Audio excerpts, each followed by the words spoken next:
Hi everyone. In this video, I want to answer two questions that I'm asked all the time. What is a good time to write the GMAT? When should I write the GMAT? So we'll talk about your test date decision and planning. And how do I go about preparing for the GMAT? What is a good study plan? Let's talk about your test decision first. When should you write the GMAT? There are two things that you need to take into consideration and kind of a bridge when you take this decision. The first thing that you need to do is look at your target when you want to start your actual MBA program and then backtrack from there. The second thing that you need to do is look at where you are right now and then move forward from there and make sure that these two meet in an acceptable timeline for you. Let me explain what I mean by that. Let's talk about the backtracking. The first thing I want you to decide is where and when you want to start your MBA program. So look at your target admission year. You could be in the final year of your college. You could be saying I need work experience and starting my MBA program 3 years down the line. You could be saying I want to start my MBA program this year, 2022, 2023. If either situation, you need to know when you need to start your MBA program. And you also need to know the broad geographical location that you want to do your MBA in. US schools tend to have one similar application deadline.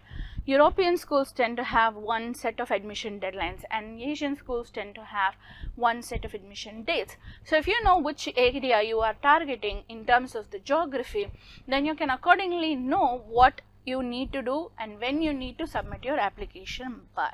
Once you know when you need to submit your application by, now there will be multiple deadlines, right? So out of the multiple deadlines, you need to target your ideal application deadline.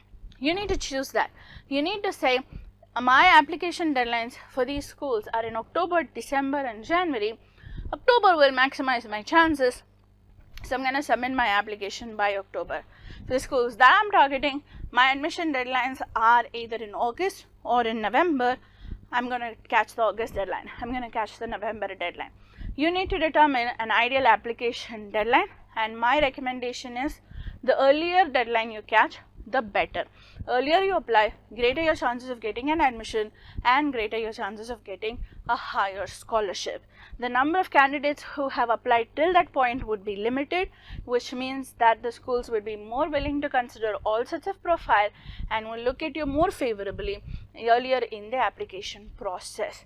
Similarly, most of the scholarship money, the pool of money that is available to the school is still available early on in the application cycle, which means if they have more money to give, chances are you will get more money as well, right? So earlier you apply, the better.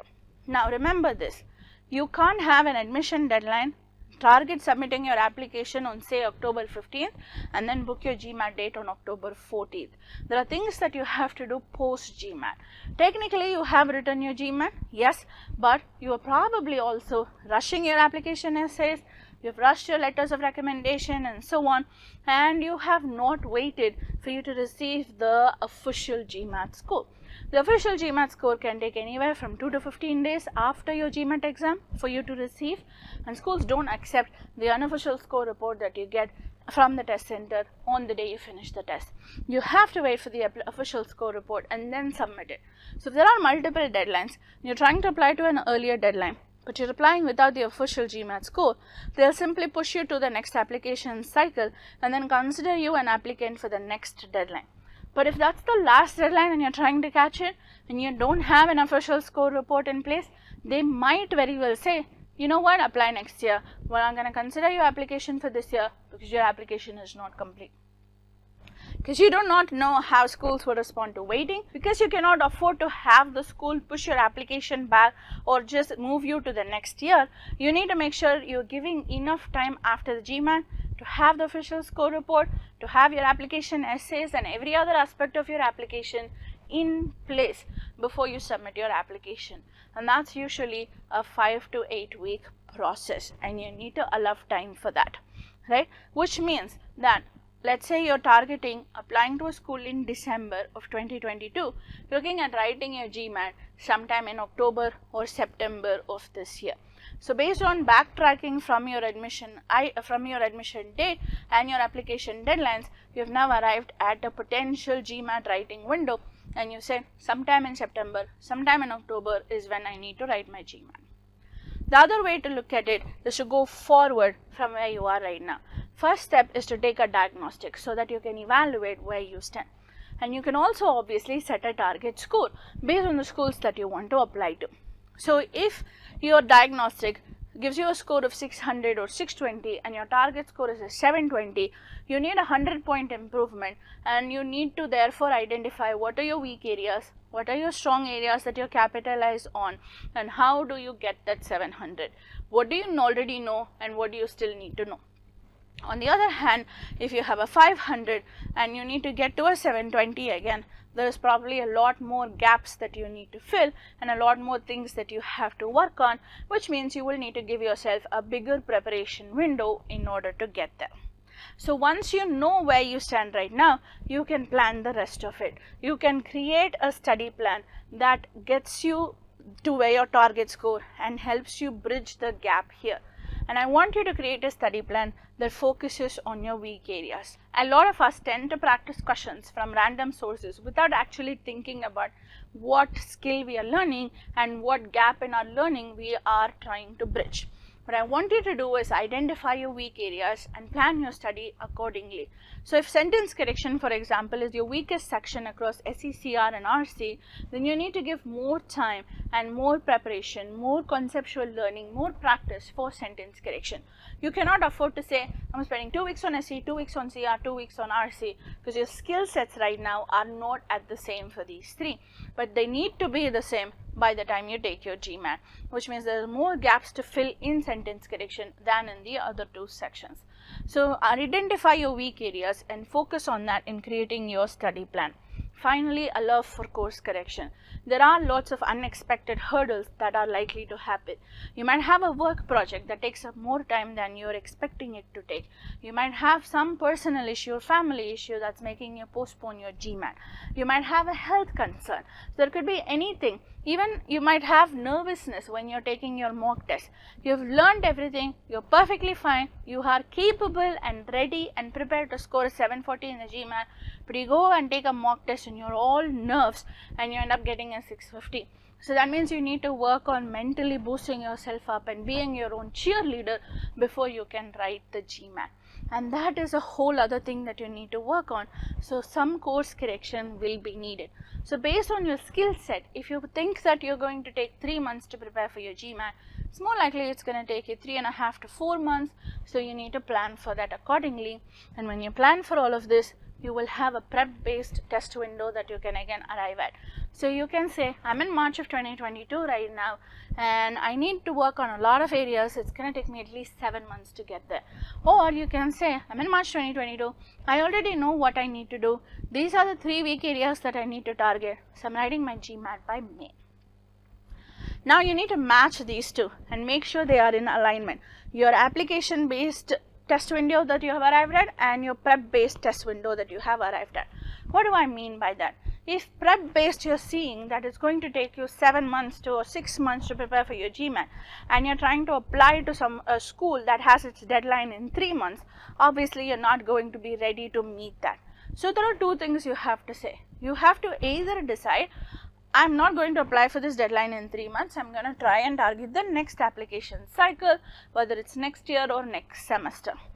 Or you're going to have to say, no matter what happens, to me catching this deadline that's 3 months away is extremely vital. So I'm going to push myself, I'm going to sleep less, I am going to work hard, and I'm going to get 7 months of preparation compressed into 3 months. One of these 2 calls is something you have to take, but we need to make sure that our target application deadline and our prep-based deadlines kind of align so that we have a good idea of when to write our GMAT. Let's talk about the study plan in a little bit more detail. As I said, start with your diagnostic. Evaluate your current state so that you know where you stand, so that you know how far you have to go to get to the place that you want to go at. Now start from the basics. That is extremely important, that I cannot stress enough.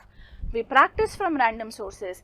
We are doing whatever we want at different levels of difficulty, but there is no progression to our learning. We did not learn to write a sentence before learning our ABCs. There was a progression to our learning when we were a kid, because that's the best way to learn. You need to start from the basics now as well. Break it down into the chapters. If sentence correction is your weak area, saying essay is your weak area is not good enough. You need to break it down further and say, I don't understand sentence construction when there are modifiers involved. I don't understand tense rules. I don't understand pronoun rules. And then bridge one of these gaps at a time. So when we start from the basics, we are making ourselves conceptually strong.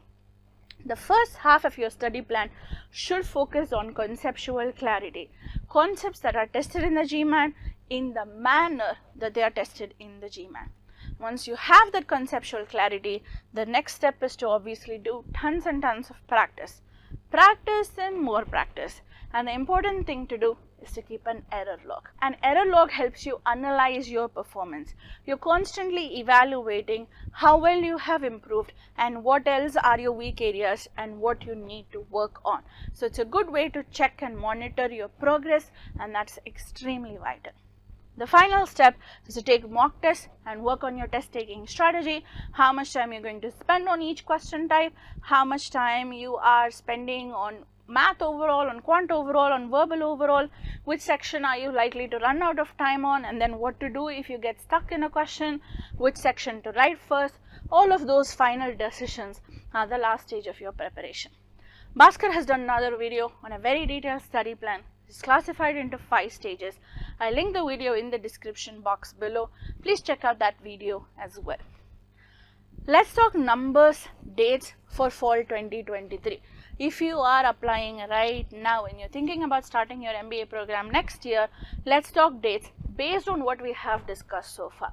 So if you are starting in fall 2023, that means your deadlines for application, depending on the geographical location, will start from fall 2022. The earliest deadlines would probably be somewhere between August and October. Now, schools will open up their application process in June or July.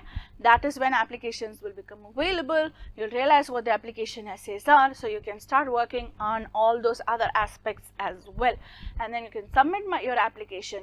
If you're targeting US and Europe, most schools will have an October deadline, which they're calling the round 1 deadline, right? So if round 1 deadlines are in October, some schools might even have an earlier than round 1 deadline, an early bird deadline, which might be in September or August.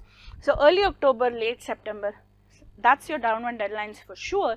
If you're catching that, then remember we talked about the other aspects of your application, and they're going to take 5 to 8 weeks. If they're going to take 5 to 8 weeks, then that means you're writing the GMAT somewhere in July and August of 2022. And we are right now in March 2022. So that gives you 4 months from now to prepare for your GMAT. So if you're starting your GMAT preparation now and you want to apply to an MBA program that starts in 2023, you basically have 3 to 4 months. That's your preparation window if we backtrack from there. So now if you need to move forward, then that's in your hands. Take a diagnostic test now and prepare your study plan now so that you can see if I have to write my application and write my GMAT and prepare everything over the next 6 months, next 4 months, then how much preparation do I need? What are my weak areas? Start evaluating that and move forward now.